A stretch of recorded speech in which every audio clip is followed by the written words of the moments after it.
Fenomena itu memang sudah tampak. Anak-anak dengan bakat seperti Naomi mulai banyak ditemukan. Maka, siapkah manusia menghadapi hari-hari yang diprediksi bakal jadi hari penghabisan? Setelah ini akan banyak anak indigo yang lahir, ya barangkali benar, karena sebenarnya Allah ini sudah mau ngasih petunjuk, tapi manusia nggak ada yang dengar. Akhirnya Allah ciptakan anak indigo yang bisa menyampaikan pesan ini kepada lingkungannya, kepada sekitarnya, supaya sadar gitu. Bakalan banyak juga ya orang-orang seperti aku, karena mungkin kalau aku sendiri itu untuk nolong ya, kalau aku sendiri itu untuk nolong, untuk prediksiin, untuk apa, mungkin bakalan lebih banyak lagi sih. Tapi yang aku lihat bukan hanya orang-orang itu, bukan hanya untuk kebaikan aja, tapi banyak juga untuk yang lain. Ini itu kan sebagi beberapa, ada beberapa gitu.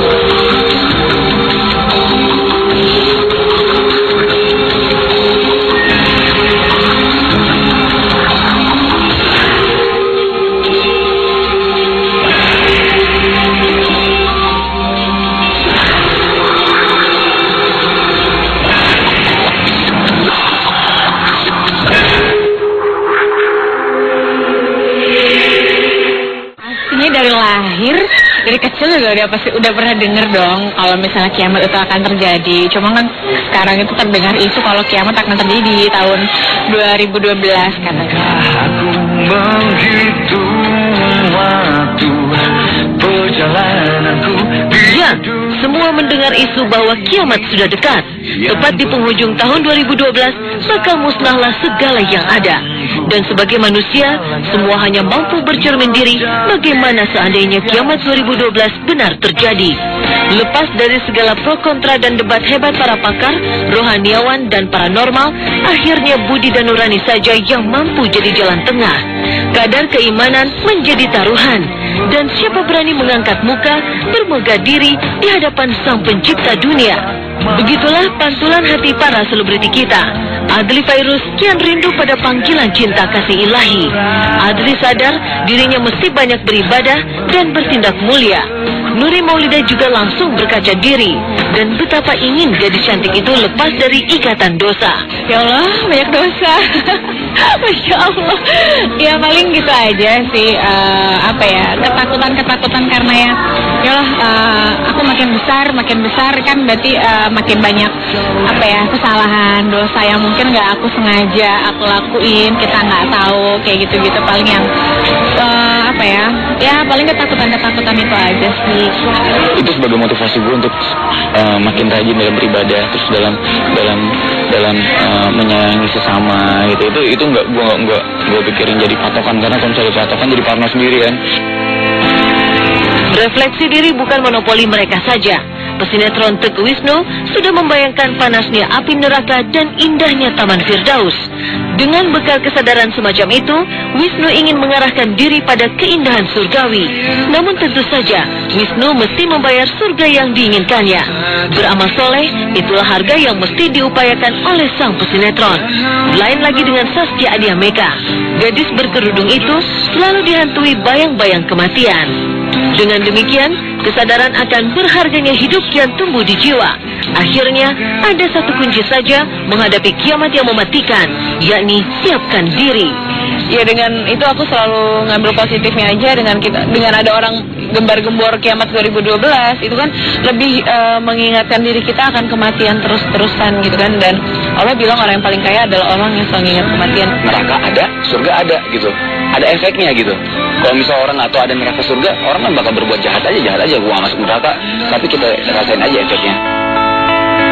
Hal senada juga diungkapkan oleh Jupiter Fortissimo dan Giring. Dua pria tampan itu begitu yakin kiamat kapanpun datangnya tak perlu ditakuti, melainkan mesti diterima sebagai bagian dari hukum Sang Pencipta. Dan lagi-lagi mereka kembali ke akidah atau dasar terdalam kehidupan, yakni mengamalkan kebaikan dan banyak haturkan tobat di hadapan Sang Pemilik kehidupan. Sebenarnya sih nggak usah ada emeng-emeng 2012, kita harus menjadi lebih baik itu aja. Coba semua pemirsa Kasakusuk yang percaya 2012 sih itu terserah sih. Tapi yang pasti untuk semua pendengar atau pemirsa ya jangan sampai takut gitu. Justru bagus kalau bilang 2012 andaikan itu benar, berarti kita punya waktu 3 tahun untuk berbekal. Kalaupun nggak benar, misalnya 2013 2014, berarti kita masih punya 5 tahun gitu. Nah, parahnya kalau misalnya 2012 dikatakan tapi tetap besok. Nah, itu kesempatan untuk kita semua nih, Kasakusuk, tobatlah setobat-tobatnya. Aktor kondang Deddy Mizwar dengan pemikiran matangnya menyatakan bahwa kematian bisa datang kapan saja. Hingga bagi pria yang banyak makan asam garam kehidupan itu, kematian atau kiamat pun sebaiknya dihadapi dengan wajar saja. Tinggal bagaimana manusia berjalan menyusuri lorong kehidupannya. Sementara Chelsea Olivia tak ingin berulah. Di usia mudanya, Chelsea mulai belajar berserah diri dengan tetap berbuat baik kepada sesama makhluk ciptaan. Kita berserah diri aja, jangan ngelakuin dosa kalau bisa. Terus apa lagi ya? Ya berbuat baiklah kalau bisa. Bahwa setiap saat kematian akan datang. Kiamat pasti, kematian pasti akan datang. Dan jadi bersikap wajar sebagai manusia dan hamba Allah. Selesai. Tak ada yang abadi dalam dunia. Hidup memang fana. Oleh sebab itu, Ustadz Yusuf Mansur ikhlas jika dunia ini luluh lantak tanpa bekas, asal saja hal itu merupakan kehendak Sang Halik. Tak perlu lagi ada yang dipertahankan, karena memang hidup diperoleh dengan percuma. Yang jelas, Ustadz Yusuf Mansur menekankan bahwa ada hikmah di balik kiamat prediksi para cendekiawan. Begitu pula Mulan Jamila. Sifatnya lebih mendekatkan diri sama Tuhan, sama Allah, punya berbekalan diri, ya berhubungan dengan ibadah kepada Allah, ya misalnya berhubungan baik dengan sama manusia yang baik, sudah itu aja. Ya Allah punya kehendak lah, kalau memang mau dibenemin nih bumi di tanggal segitu ya bisa. Apa hikmahnya? Hikmahnya ya kalau di situ merasa takut, khawatir, ya sekarang lah kesempatannya sholat, sekarang kesempatannya ngaji, udah lama nggak puasa sunnah, lagi marahan sama istri, sama suami, sama mertua, sama orang tua, ya bayaan. Daripada keburu digulung, kita lagi pada berdosa, ya kan?